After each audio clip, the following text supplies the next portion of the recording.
بہت پرانے زمانے کی بات ہے، ایک عظیم سلطنت پر ایک بادشاہ حکومت کرتا تھا۔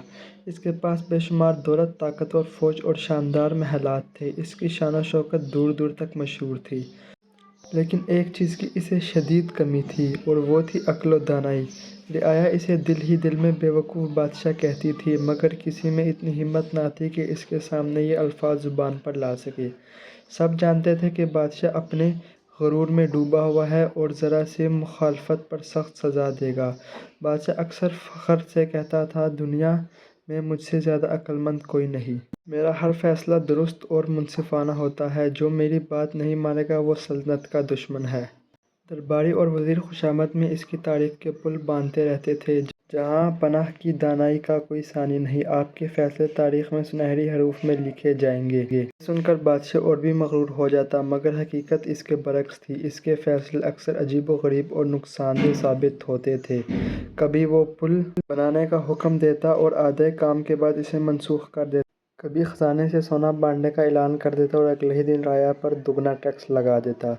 لوگ مجبور تھے، کوئی اس کے سامنے بولنے کی جرأت نہیں کرتا تھا۔ ایک دن بادشاہ اپنے تخت پر بیٹھا سوچ رہا تھا، میری سلطنت میں ہر چیز موجود ہے، لیکن لوگ میرا نام ہمیشہ یاد نہیں رکھیں گے۔ مجھے کوئی ایسا کام کرنا چاہیے جو تاریخ میں ہمیشہ زندہ رہے۔ وزیروں نے فوراً تعریف شروع کر دی، جہاں پناہ آپ جو بھی کریں گے دنیا اسے یاد رکھے گی۔ بادشاہ نے حکم دیا کہ شہر کے وسط میں ایک عظیم الشان محل تعمیر کیا جائے۔ کام شروع ہوا، لیکن چند ہی دن بعد اس نے فیصلہ بدل دیا۔ نہیں، محل نہیں، ایک بڑا گودام بنایا جائے تاکہ لوگ دیکھ سکیں کہ میرا خزانہ کتنا عظیم ہے۔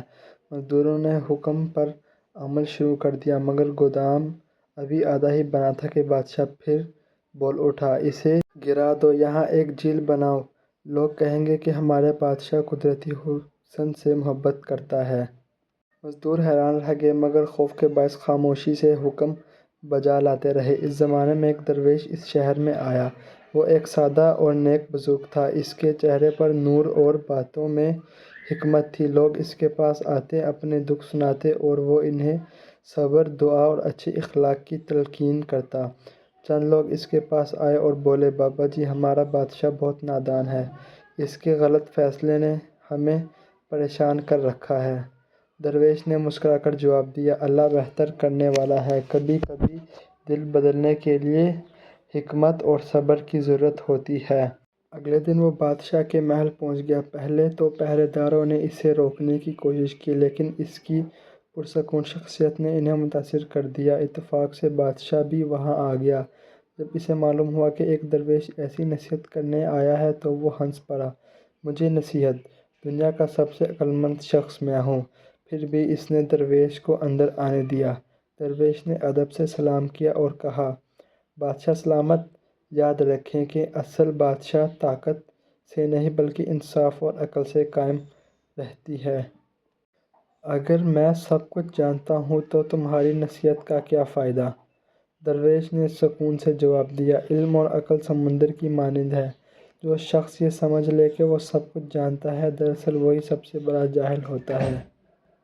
یہ سن کر دربار میں خاموشی چھا گئی۔ کسی نے کبھی بادشاہ کے سامنے ایسی بات کہنے کی جرأت نہیں کی تھی۔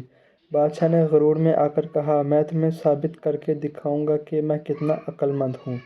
اگلے دن اس نے اعلان کر دیا، سلطنت کا ہر شخص اپنے گھر کے باہر ایک سونے کا سکہ رکھے گا۔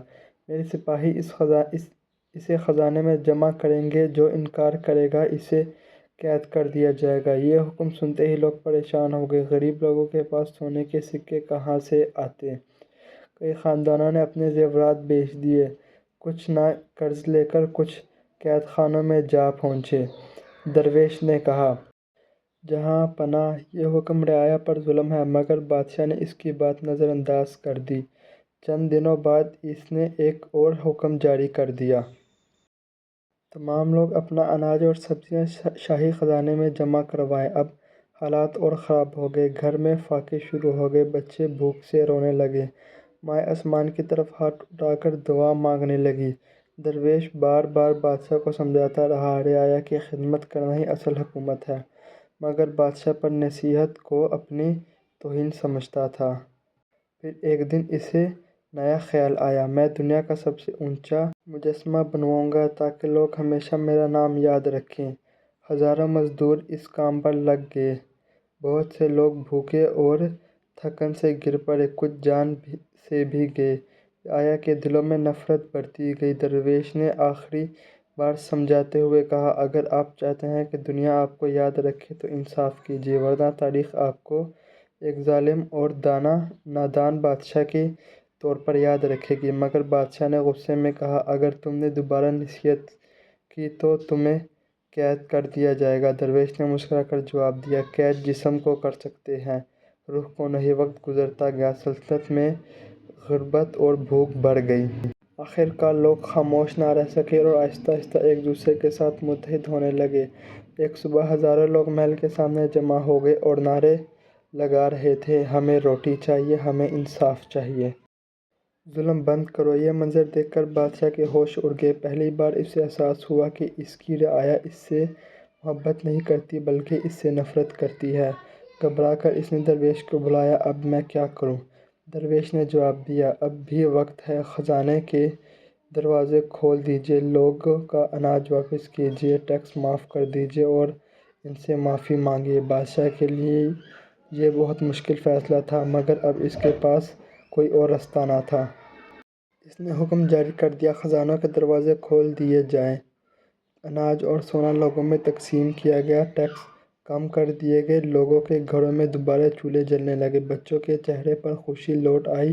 رعایا نے سکون کا سانس لیا۔ بادشاہ شرمندہ ہو کر درویش سے بولا، میں نے اپنی نادانی سے سلطنت کو تباہی کے قریب پہنچا دیا، مجھے معاف کر دو۔ درویش نے کہا، میں تمہیں معاف کرتا ہوں، لیکن یاد رکھو کہ عقل اور انصاف کے بغیر بادشاہت صرف ظلم بن جاتی ہے۔ اس دن کے بعد بادشاہ واقعی بدل گیا۔ اس نے مجسمے کی تعمیر روک دی، ٹیکس کم کر دیے اور رعایا کی فلاح پر توجہ دینا شروع کر دی۔ ہر اہم فیصلہ کرنے سے پہلے وہ درویش سے مشورہ لیتا۔